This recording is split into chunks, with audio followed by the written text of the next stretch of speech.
Sa gitna ng patuloy na pag-iimbestiga sa manomalyang flood control projects, isang DPWH District Engineer ang naaresto matapos umanong tangkaing suhulan ang isang mambabatas. Kung sino yan, alamin sa report ni Carlene Latuna. Carlene?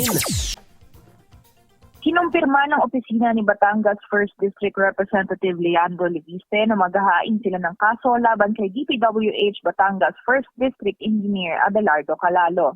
Ito ay kasunod ng ulat na isang district engineer ang di umano'y nagtangkang suhulan si Leviste ng 360 million pesos na kickback mula sa mga infrastructure projects ng distrito. Sa social media post na nilabas ni Senador Ping Lacson bago ang kumpirmasyon ng opisina ni Leviste, kinumpirma ng senador ang paunang ulat ng pag-aresto sa district engineer.